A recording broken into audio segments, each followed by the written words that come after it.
With the first day of school just around the corner, Cherry Valley Elementary brought smiles, backpacks, and big hugs to families at its 6th annual mobile block party.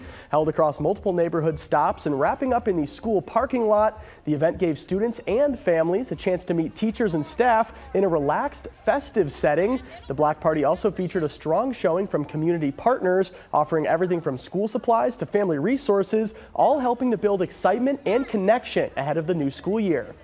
We have Rockford Fire here to network with families who may not have smoke detectors in their homes, that they can come back and provide that service for them. We have our school resource officers here doing outreach. We have Rosecrans here doing outreach, early intervention with Rockford Public Schools here.